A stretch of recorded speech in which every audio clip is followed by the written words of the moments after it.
Welcome back, everybody, for another deep dive with us. It's great to be here. Today, we're tackling a classic, Joseph Campbell's The Hero with a Thousand Faces. Big one? Yeah, we're going to be looking at the hero's journey. Yes. And I think a lot of people, when they hear that, they think, okay, so myths and movies, right? Sure. Like that's kind of the realm of the hero's journey. Yeah, you think Star Wars, Lord of the Rings, all that? Yeah, exactly. But Campbell, he goes deeper, right? Oh, yeah. He really digs into this idea that it's not just about these like epic stories. Right. It's a pattern that pops up like everywhere. Yeah, he calls it a monomyth, right? Yeah, the monomyth is like blueprint that he Yeah. found across cultures and time periods. So what's the big idea with the monomyth? I mean, is it just that like all these stories kind of accidentally follow the same pattern? Or is he saying something more than that? Oh, he's definitely saying something more. It's almost like we're hardwired for these stories, like Okay.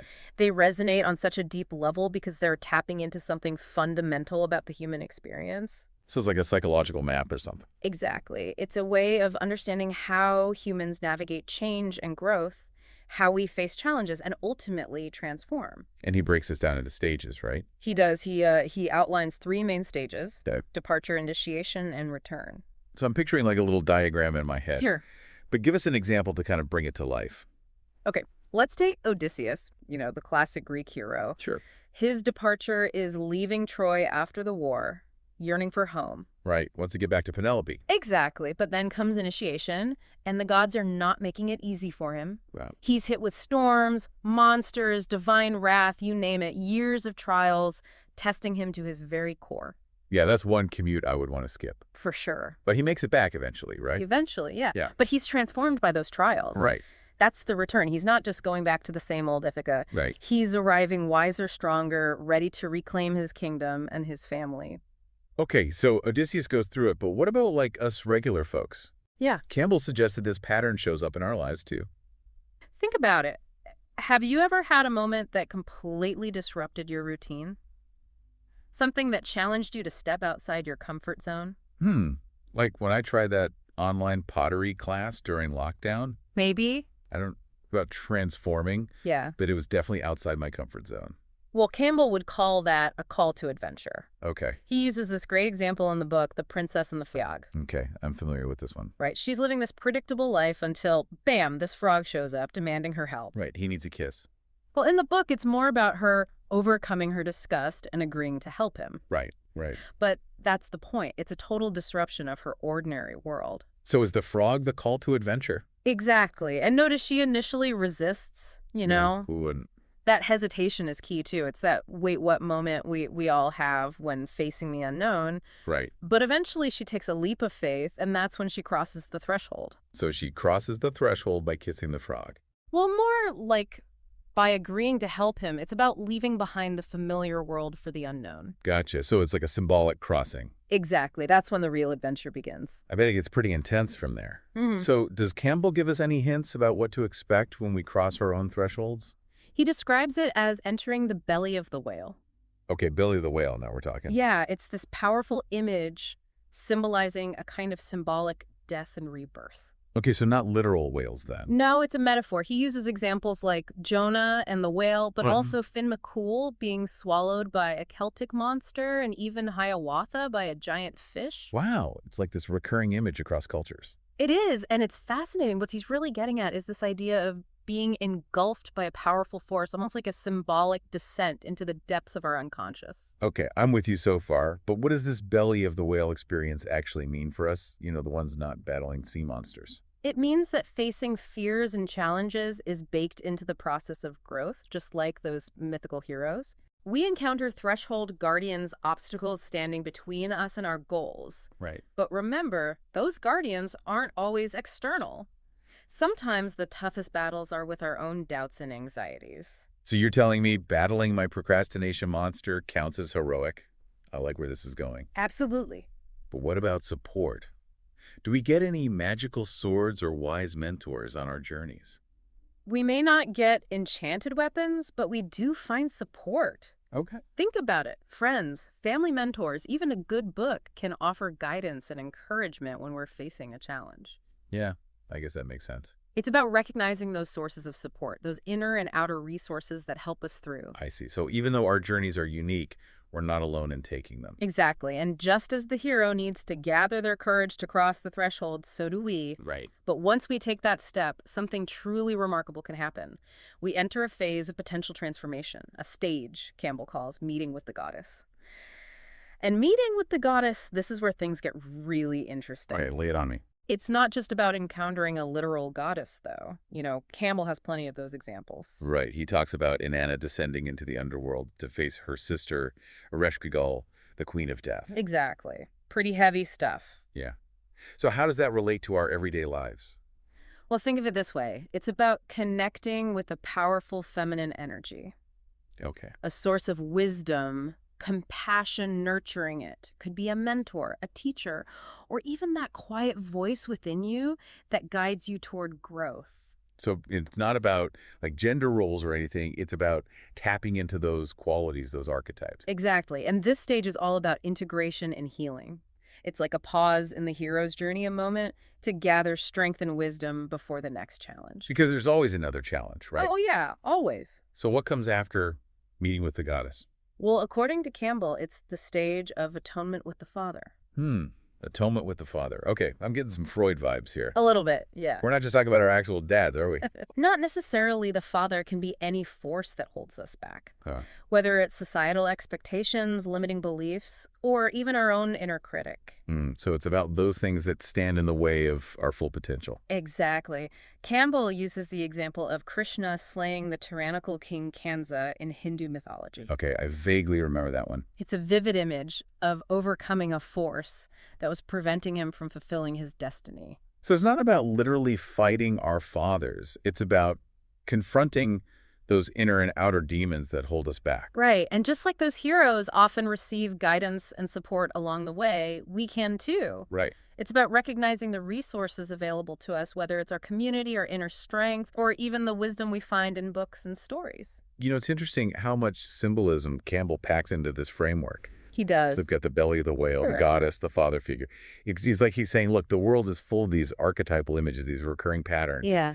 And they're trying to tell you something. Absolutely. And one of the most potent symbols he explores is the world navel. Okay, world navel, you've got my attention. All right. Is he talking about a giant cosmic belly button? Not quite. Think of it as a sacred center, Okay. a point of connection to something larger than ourselves.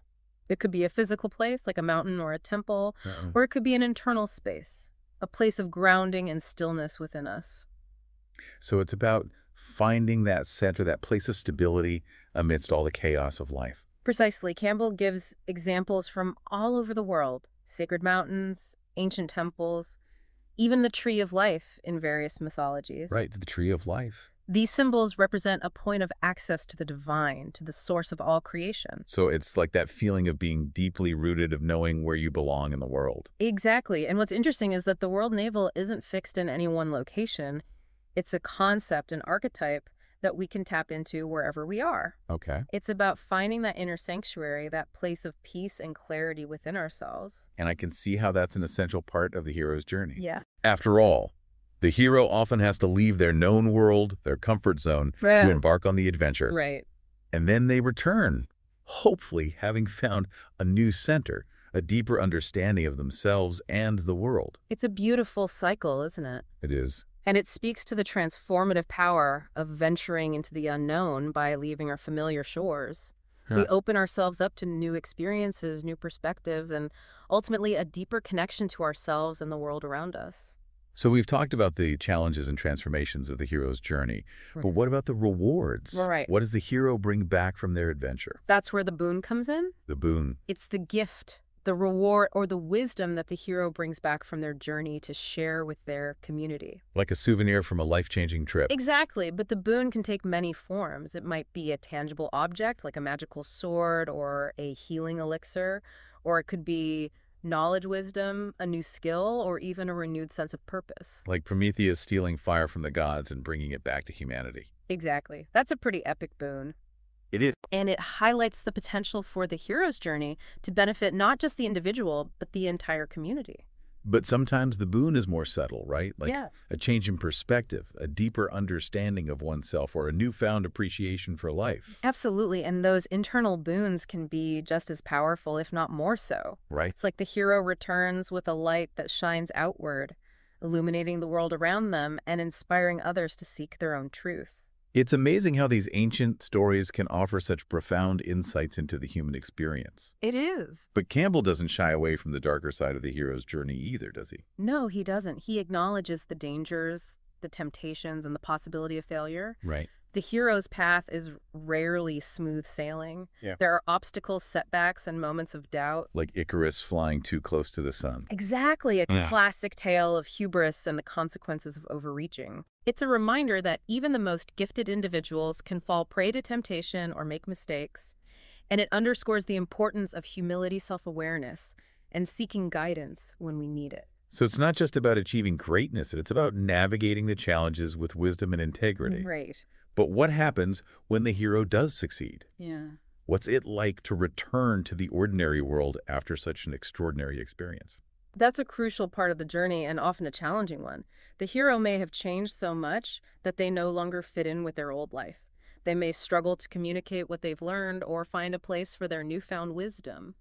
So we're back, and as we're going through this book, I'm noticing this theme of death and rebirth that keeps popping up. It is pretty prevalent, isn't it? Yeah, and it's not just about literal death, right? More like a symbolic death. Exactly. It's about shedding old patterns, beliefs, identities that no longer serve us, making space for something new to emerge. Right, like that whole belly the whale idea. Yeah. Yeah, exactly. That's the symbolic space where this death and rebirth takes place, being swallowed whole, descending into darkness, facing the unknown.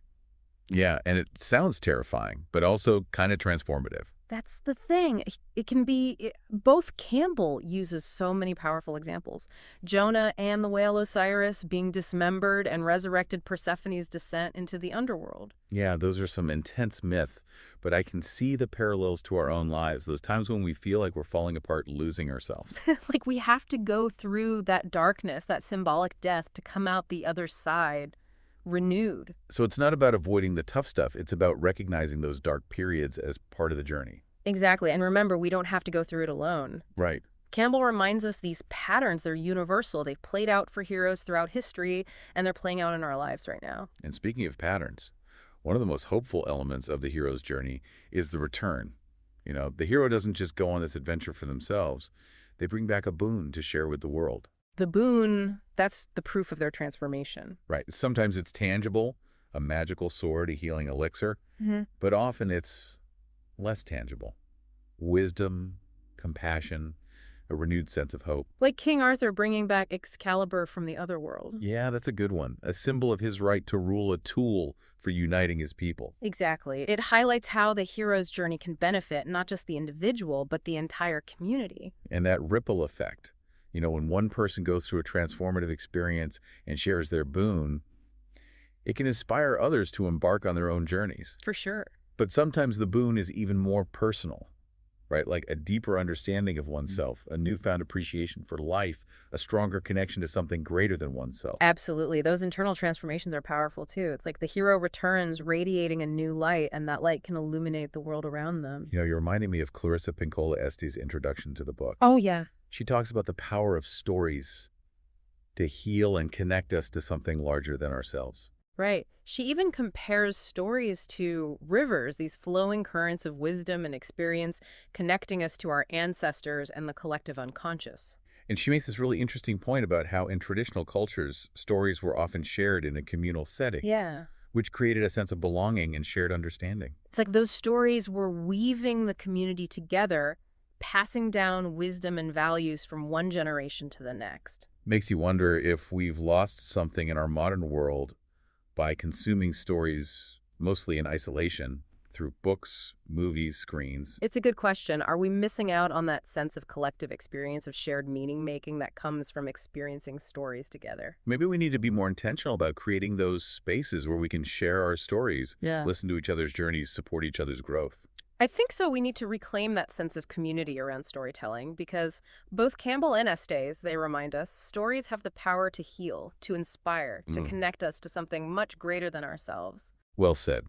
And on that note, I want to thank you for joining us on this deep dive into the hero's journey. It's been a pleasure. We hope it sparked some new insights and inspired you to keep exploring the power of story in your own life. Keep diving deeper, keep asking questions, and keep living your own hero's journey. Until next time, happy adventuring.